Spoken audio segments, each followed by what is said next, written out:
لا تجعلوا بيوتكم مقابر إن الشيطان ينفر من البيت الذي تقرأ فيه سورة البقرة. The hadith is Sahih Muslim, and there are more than one hadith, different actions here. So do not make your houses like graves. إن الشيطان, indeed the shaitan ينفر, he flees away, he runs away from the house in which Surah Al-Baqarah is recited in it.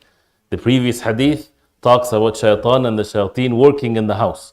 So one of the ways to push them away is don't make your houses as graveyards.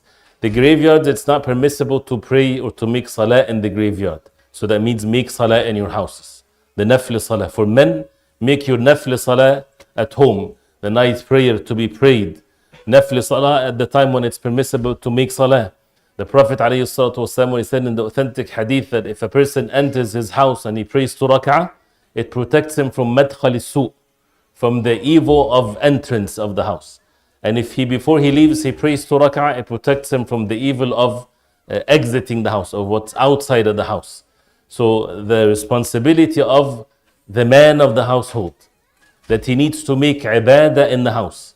He makes the fard salah in the masjid, and he makes nafl salah at home. This is his responsibility between him and his Lord Allah subhanahu wa ta'ala, and also as a right, one of the rights of his households on him, that he does not make his house as graveyard when he doesn't make salah there. But in this particular narration is reciting Surah Al-Baqarah.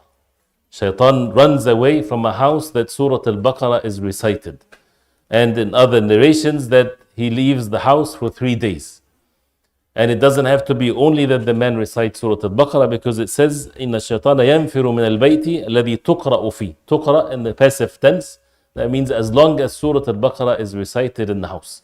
So they can divide it, some for the husband, some for the wife, some for the children, and so on. So that it's always recited in the house. And these are non-physical means, but it's more important than the physical means. So when there's a dispute, do we come up with these remedies? There's a dispute between the husband and the wife. Does someone says to them, recite Surah Al-Baqarah in the house? They would think that, what's that related to what's happening? She said this to me, or he said that to me. Well, you're not paying attention of what's the unseen is happening. And of course, it's not to undermine the problems, of course, but we need to take care of these things to protect our households from all kinds of evil.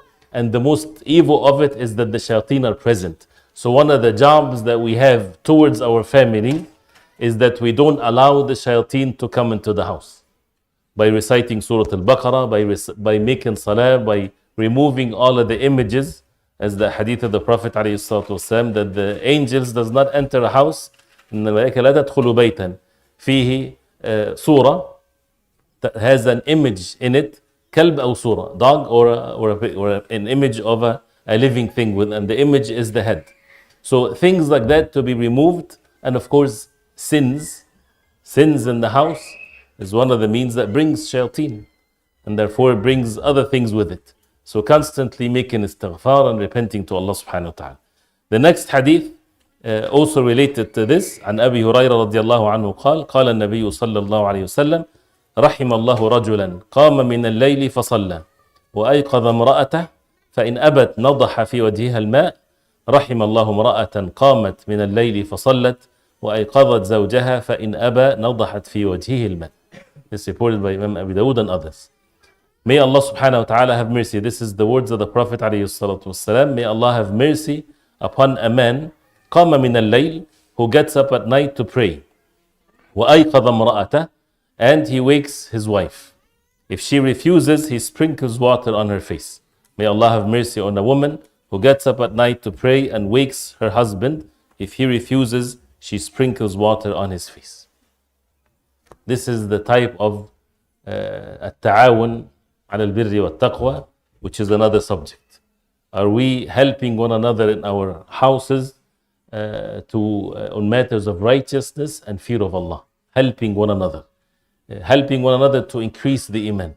So one of the areas to be done here is the matter of Qiyamul Layl. And you would read, one of the means also to establish this, to read the siyar, the biographies of as-sahaba, al-tabi'een, and as-salaf al-salih, and how they used to do things. One of which is Abu Hurairah radiallahu anhu. Him and his wife and his daughter, they would split the night into 3 parts. He prays 1/3 of the night, and then he sleeps, and before he sleeps, he wakes up his wife, for example. She gets up and she prays 1/3 of the night, and then she wakes up the daughter. So the entire night there is salah and worship of Allah subhanahu wa ta'ala in the house of Abi Hurairah. And doesn't have to be done this way. But if a portion of the night the husband prays, he wakes up his wife. The Prophet ﷺ would wake up Aisha radiallahu anha before Fajr to pray witr. If she's tired, if she's not feeling well, at least to pray the witr before Fajr. So helping, this matter has physical effects in the household. Just the fact that they wake up each other through the salah. Don't belittle this matter. Of course, the fard, this is an obligation. And with goodness and gentleness, of course. But helping one another in matters of goodness has its effect that is beyond the physical means.